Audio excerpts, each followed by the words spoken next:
So we are back, part 2 here, talking with Trevor Llewellyn of Get It Done Music. Last time we were talking, we were sort of giving our opinions and lay of the land of what's happening in Hollywood right now. There's a massive sea change, revolution, evolution, whatever you want to call it.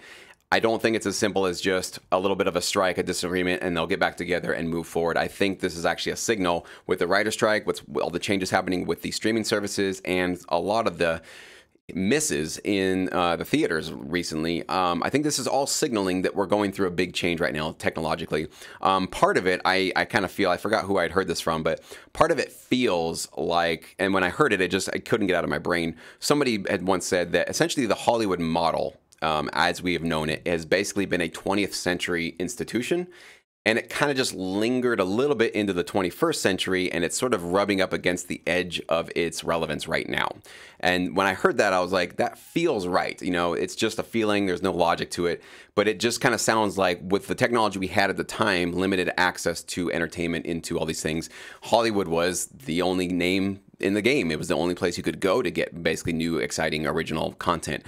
But here we are in the 21st century, and of course, we've got social media, we've got YouTube, we've got streaming services, we've got a whole bunch of different things, TikTok even, that are all competing actually for our time and our attention and our interest.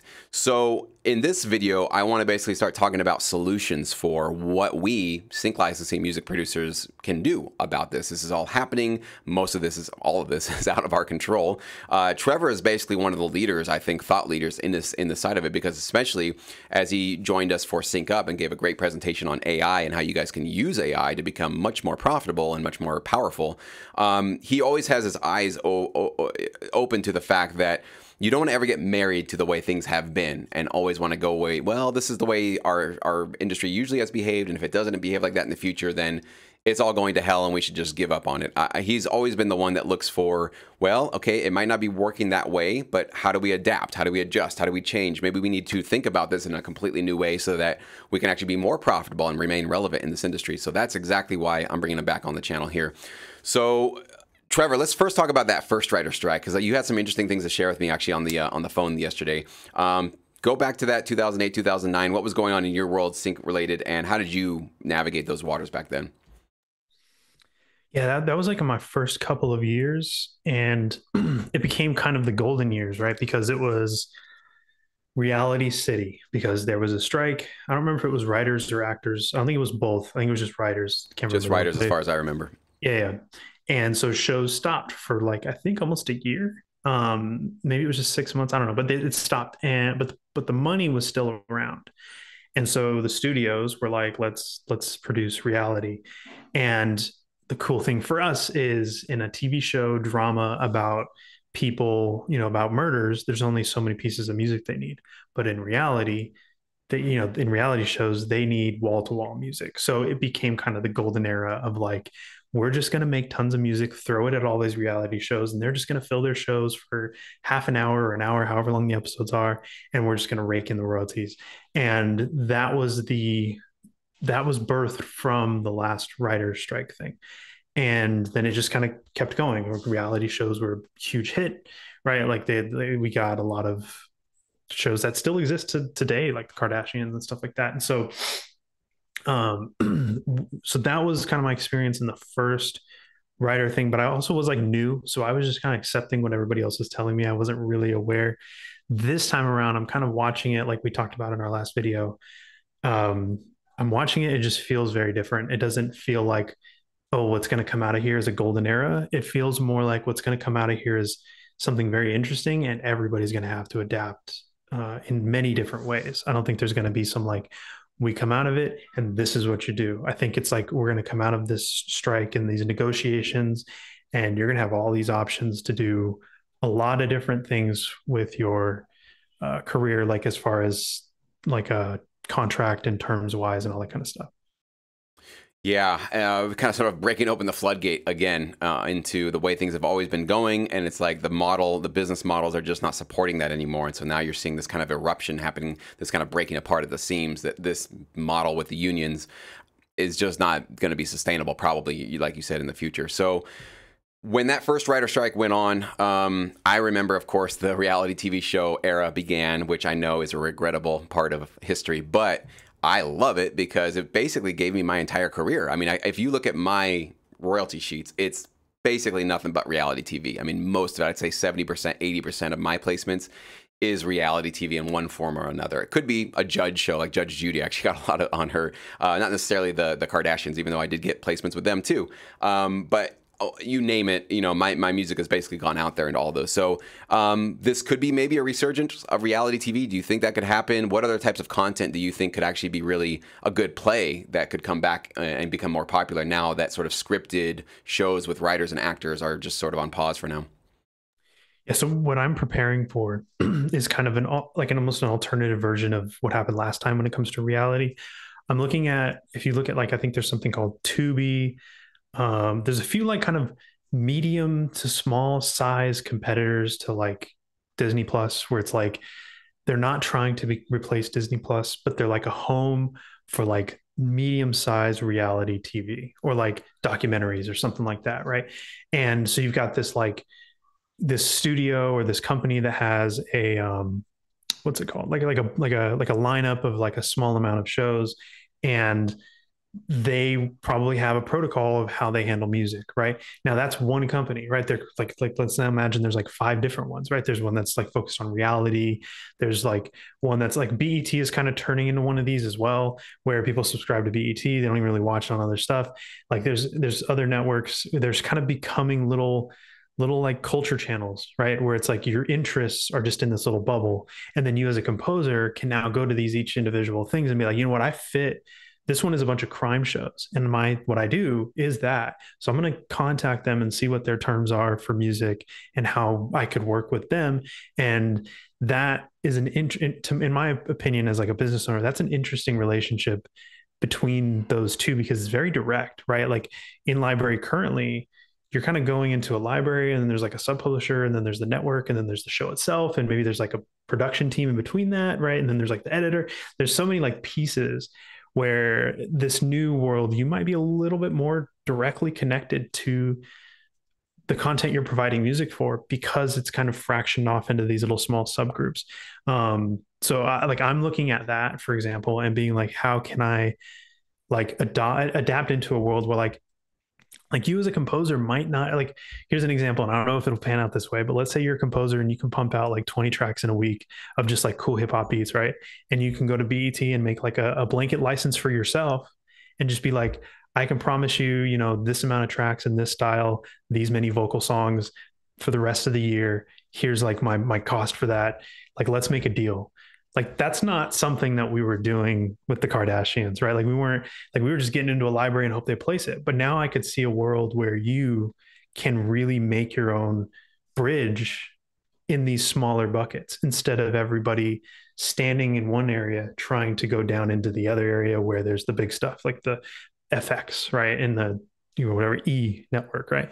So that's one of the things that I think would be really cool and interesting to watch pan out if the fractioning kind of happens, like I think it will. Great point too. Yeah, just decentralizing, right? That seems to be the trend we've seen from the beginning of this till now, and it's going to continue on, is, like you said, not having a centralized port. Essentially Hollywood has been, and the studios for, that's where all the content gets created, and that's where everybody has to go serve, and it's like you're just kind of like elbowing each other to try to get your music into these small select few. But you're right, now just seeing it kind of fraction out, and also us being being aware and being, the reality is that Hollywood does not have the stranglehold on our attention and our time anymore. And you've got all these different independent players and independent pieces of content that can come on and sort of supply us with great content. So it's a really important point, and I definitely want to focus a lot more on that in Sync Academy. We're going to be putting together, we're about to release actually our AI proofing series. It's going to be coming on board August 1st, so basically like a week and a half from now. And this is certainly going to be a piece of that new series that we're going to be developing on, is getting maybe away from just always thinking, I got to work with the library, but really also thinking about how can I use some of these AI tools and get some research done for myself to kind of, like Trevor said, find some smaller independent outlets that need high quality music that I can basically feed them directly what they're looking for, solve any pain points they have, and ask them, what are you looking for and what really bugs you about the music that you guys do find or don't find. And, the more that you can do stuff like that, the less you're going to be competing with AI, right? Because you're going to definitely be going and having human conversations with these people and creating even something. Even if you could develop some sort of an AI model using your music, which I think is also going to be something we talk about in Sync Academy, whatever it is, whatever form that is, basically becoming kind of your own. You talked about this a lot, like becoming your own record label, becoming your own production music library. Certainly going to be a possibility moving into the next couple of years. Any other thoughts on that one? No, I like I know a lot of people are kind of scared and like the AI stuff, the licensing, like if royalties become like I think royalties have been like really dropping a lot lately. Everybody that I've talked to, they're either like around the same or they're lower a little bit. Like I actually see like what I just talked about almost like more empowering because instead of me being like joining into a system that I didn't really help create and then plug into it is kind of like, oh, okay, that's cool. But like me instead being more empowered and being going to like a direct show or an ad agency or whatever and plugging myself in and negotiating and selling myself and my stuff directly feels a lot more empowering than being like, and I'm not knocking the library world. I am a library owner, so, but it does feel a little bit more like, man, if I'm a composer and I land a deal where I'm like one of 5 composers for this entire network and they like me, right? And then we've come to a deal that we all agree on and da da da da da, like that feels good. And so like I'm optimistic in that kind of world where like through this kind of struggle that might happen, people will come up with really cool new ways of of doing licensing. Yeah, and I also want to talk to you a little bit about changing our thoughts on our payment structures, because this is something that when the Netflix deal happened, I think was it 2 or 3 years ago, when it was a big news story that basically Netflix was only paying upfront sync fees and was saying, yeah, we're just not giving you royalties. So it was sort of announced that, they were paying out, I think it was like around 2 to 3 grand or something like that per prominent cue, probably not for a lot of background cues, but for prominent cues, they were paying a pretty decent, not the biggest ever, but I think a decent size of money for that. And by and far, the entire crowd was like, the crowd of producers I was kind of plugged into was like, this is terrible. Like, we rely on those royalties. You have to give it to us. And I remember being one of the only ones, or one of the few, going like, well, if there's no royalties in streaming, which is kind of like, and maybe that's part of where my opinion was being informed, is because I've been looking at royalties, streaming royalties for 10 years now, and they always depress me. Like, they're always just like, why did you guys even put that on my statement? Like, it's nothing. It's so small. It's almost a waste of ink in many circumstances. Like, I'm grateful for income, but it's like, that's not really going to do anything for me, right? And actually going to help me do this full time if I can only count on streaming services. It's really just been the TV ones. So I'm hearing that like streaming services might just have a different business model where like, yeah, the back end money's not there because the ads aren't there, right? We have a big chunk of our revenue is missing that you guys used to have. So we might pay you some decent upfront money, but that's about it. That's all we can really give you. So I've always been on the mindset of like, if it works for you and your lifestyle and your budget and your workflow and your ethics, then that's where I differ with a lot of people who think we should have a union to say, well, we should always agree or don't agree to certain deals. It's hard for me to get behind that because I'm not the 22-year-old that has no family, no kids. He's just trying to basically get out of his day job. And for him, $2,000 for a piece of music that took him 2 or 3 days to do is like the world to him. And he feels on fire for that.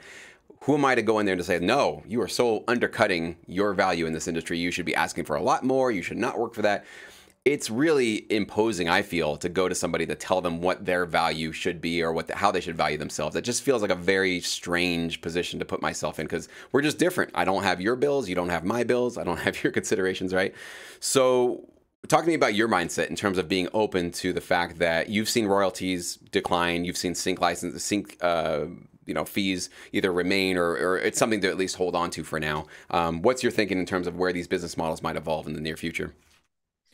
Yeah, so I went to PMC and I don't remember what year this was. I want to say it was 4, maybe 5 years ago. And the keynote speaker on day one was the head of Netflix. I don't know if he's still there, but it was the head of Netflix. The room was packed. Everybody wanted to know what he was going to say. And he basically told the room that they didn't want to do royalties and that they were looking into the data and trying to average out basically a higher sync fee that would be higher than average and me almost somewhere in the middle of like, you would make this sync fee and then these royalties over a certain amount of time. We would just increase the sync fee enough to where you kind of got this middle ground. And he kind of made his pitch, and basically everybody tried to hang him from the stake or from a stake or whatever you call it. And it was everybody in the room was like really upset. And I remember just thinking like, I don't hate that. Like, I don't understand why everybody's so angry. I mean, I do to an extent. Everybody really likes royalties. They like the idea of royalties forever and ever. But I remember thinking at the time, like, I've never watched a brand new Netflix movie or show or whatever, like again, right? So are we fighting for royalties that almost don't even exist because the new release Netflix show that came out this week, nobody's going to watch in a year, because that's how it ended up panning out, is the majority. And we know this, like Netflix releases some data, and essentially the data is when something releases, everybody watches it and then it dies. And so you're fighting for basically something that wasn't going to exist. And so there's that. And then there's the idea of like we're living in a world with some crazy inflation, interesting interest rates for financial markets. Like money is weird right now. And so the idea of getting a little bit more upfront so you can empower yourself and your business and stuff may make more sense than the thing we've been told by everybody, like all our financial gurus and our real estate gurus, of like more now is better than less today kind of thing. And yeah, it's like the math adds up, but like sometimes maybe not, you know. And so I think it will be pretty cool and interesting, and kind of like what you said, where I might be the guy who likes the idea of getting $2,000 now instead of $3,000 over a certain span, because I know what to do with that $2,000 now to make more than three by the end of that 5 years, right? Because I can improve my business. I can work on, like maybe I need some software, maybe I need to like hire somebody to do whatever, right? Like individual composers can be the same way. If you are a composer and that's what you do, there's things you don't want to do, and you might be able to pay somebody to do them to improve your life a little bit more. And it's much easier if your upfront is a little bit more, instead of you waiting for your like fraction, like, so there's all these possibilities that I think people don't realize or think about, because we've kind of been beat over the head a little too much with the whole royalties are like the best thing in the world. And that might not be the case. And that helps on the other side too, where these, just me thinking about my investment kind of mindset. If I'm like an investor of a show or a movie, and like the more loose ends that I can cut makes the most sense in the long term for me to like create a project. If I can just pay a little more upfront so that this project isn't so heavy down the road, that may be the difference between making the project exist or not, So yeah, I'm ready for whatever payment. I think ultimately what we create is valuable. So I'm not worried that we're going to live in a world where music is not valuable and we basically are all broke. So really what, in my opinion, is just whatever that payment structure looks like, you just got to figure out how to maneuver it properly, whether it'll probably be a little bit of everything. Some places will be a little bit of royalties. Some places will just be upfront fees. Some places will be like some blend of the two, and cool. We'll see how it pans out. Yeah. And, two big thoughts came to my mind as you were talking about this. One, what's really unique about sync licensing producers and composers, and this is what I noticed at Sync Up, meeting a lot of you guys in person, is, this is going to sound belittling to other artists and producers, but it is the truth. I think sync licensing producers are a step up in their business mindsets. I just think that when I coach people and tell them about sync licensing, it either turns people off and they go, I don't want anything to do with that. That sounds terrible. Or they go, that sounds cool. I think I could do that. Yeah, you got to change a little bit of your thinking. Okay, I might have to sign over some publishing to another company. That feels a little icky to a lot of artists and producers. But I have found that the people that can kind of adapt and evolve their thinking, and I try to do my best to sort of provide that case. It's not for everybody. I'm not saying it's the right way, but it is a way that can get you to where you want to go with your music. If you can do that and sort of kick out the tried and true wisdom of our industry about, hold on to your royalties, always hold on to your publishing, always do this, always do that. These are kind of just memes that a lot of people I don't think apply a lot of critical thinking to it. Just in one ear, sticks. This is where the crowd thinks we should go. All right, we'll just stay there. So when you just kind of like poke through some of these memes and some of these beliefs, you realize like they're kind of limiting in many ways when you are sort of religiously holding on to some previous model or some previous point of view. Or what I think a lot of people are doing is they're going, you never sign over your publishing. It's like, well, yeah, if you're an artist trying to go down working with, labels, or you're trying to get, fan bases, maybe signing over all of your publishing to a library is totally the wrong deal, because you're sort of limiting yourself in what you want to do. But most producers, most musicians, publishing is worth zero. It's worth nothing because nobody's buying it. It's not going anywhere. It's not like some amazing asset that you're like protecting. It's like, yeah, you're protecting that, something that has literally right now zero value in the marketplace. But you hand it over to a library, right? And that might feel a little bit weird, but what you've immediately done is potentially added real value to it, right? Because now the library can actually put your music in a TV show, a movie, commercial, a film, anything like that, and actually start generating revenue for you. So now you actually have value with your publishing because you were willing to open your mind to the possibility of working with them.